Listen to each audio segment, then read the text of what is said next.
Hi, my name is Jennifer, and 3 years ago, we did a large solar upgrade on our travel trailer. We've decided it's time to check back in and let you know how it's going, how we like the upgrades, if we've had any issues, and if we'd make these changes again.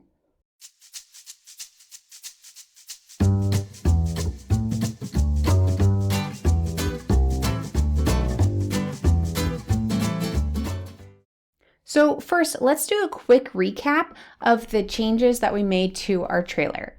So first, we added 3 Battleborn lithium batteries. So we have 300 amp hours of lithium batteries in the trailer. We also added an inverter charger, and we went with the Victron Multiplus 3000. We upgraded our solar charge controller from a PWM to an MPPT controller.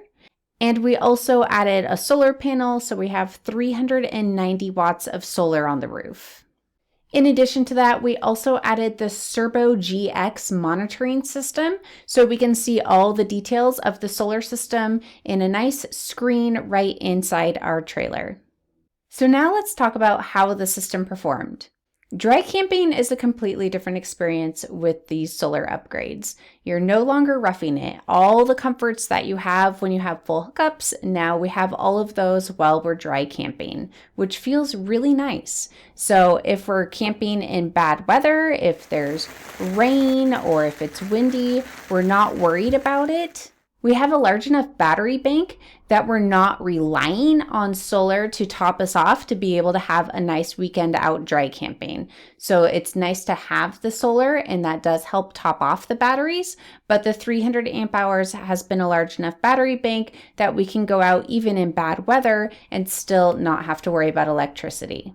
Our standard camping trip is still a long weekend, so we normally go out for 3 nights max, and this solar system is way more than what we need for that. This system would have no issues with a longer period of time, like a week-long trip, or if there was good sun available, even a couple weeks. We don't typically camp for that length of time. It just doesn't work with our family's schedule, but the system is definitely capable of going on longer trips than we take it on. Now let's talk about how it's held up. I am very happy to report that we have had no issues with this system. Like I said, we made all of these changes 3 years ago, and this system has been running strong. We haven't had any problems from bumps down the road or anything to cause any issues or need to replace anything with the cabling or any of the components. The one thing that we have noticed is it is very important to keep the solar panels clean. That's our biggest issue is we park it underneath a large oak tree, and so the solar panels just get dirty. So we have found it's very important to clean them on a regular basis, and you get a lot more out of your solar panels that way. But that's not an issue, just some general maintenance and something good to be aware of. Now let's talk about if we have any changes that we wish that we had made. So the biggest change that we wish that we could make is we would really like to add a 4th battery. We would like to have 400 amp hours as opposed to right now we have 3 batteries. They're 100 amp hours each, so we have 300 amp hours. And we really liked how we could fit the 3 batteries in the small space underneath the bed that we had found and wanted to put the batteries. So we went with the 3 and we were happy with how that fit. But the inverter that we have is designed to have a minimum of 400 amp hours, and we are running it with only 300. We haven't had any issues with that, and I can't remember what all we looked into to decide that 3 would be fine instead of going with that 4th. Again, our space was a big limitation for us, so we would really love if there was a way that we could fit 400 amp hours worth of batteries in that same spot, but right now that's just not a possibility. And like I said, we haven't had any issues with this. Our inverter has been working just fine, and the 3 batteries seem to be doing a great job, but we also have not tried putting our AC through the inverter yet. So that's something that we would like to change in the future as well, is we would like to add a soft start onto our air conditioning unit so that we can power it through the inverter. Right now, we're unable to do that. And if we add a soft start, we think that we should be able to power it with our setup, but it's possible that this is where we'll have an issue with having 300 amp hours as opposed to 400 amp hours. So we should be trying that in the near future here, and I'll be sure to add a video to let you know how that goes. We love our Battle-Born batteries, and we haven't had any problems with them.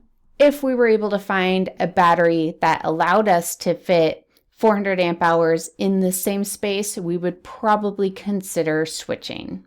Other than that, I wouldn't make any changes to the system. I love it just the way it is. Okay, so now a little bit of advice. Who is this system for, and would we choose to make these changes again?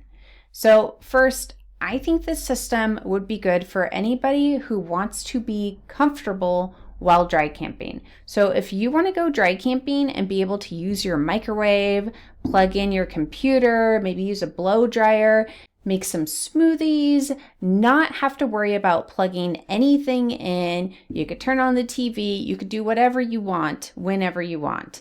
This system is great. For the length of trips that we go on, we really don't have to conserve power, and we know that we can use whatever we want to use, and there's just not an issue. For longer trips, it would still be great. You might just want to conserve a little bit more if you're not in a spot that you'll be able to get solar to recharge the batteries. And then we did mention this earlier, but it's worth mentioning that as the system currently is, it doesn't run the air conditioning, but you can use the ceiling vent fans. You can also bring a fan and plug it in and help circulate the air that way. So this system is a lot more than what we needed. We actually really enjoyed dry camping even before we had this system. We just thought this would make it a little bit easier for our family to get out and go dry camping longer and more often. Now, with that being said, I love this system and we use it all the time. Even though we didn't need it, it was a nice to have, not something that we needed to have.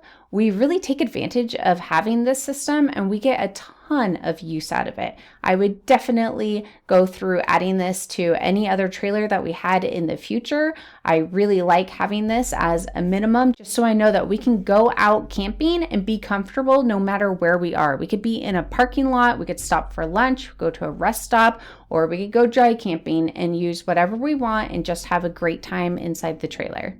It really helps open up the different options that we have available to us to go camping, and that makes it more enjoyable for everybody. And so I think that it's well worth having this system. So it's been 3 years, no major issues. We're still very happy with it, and we really enjoy having these solar upgrades.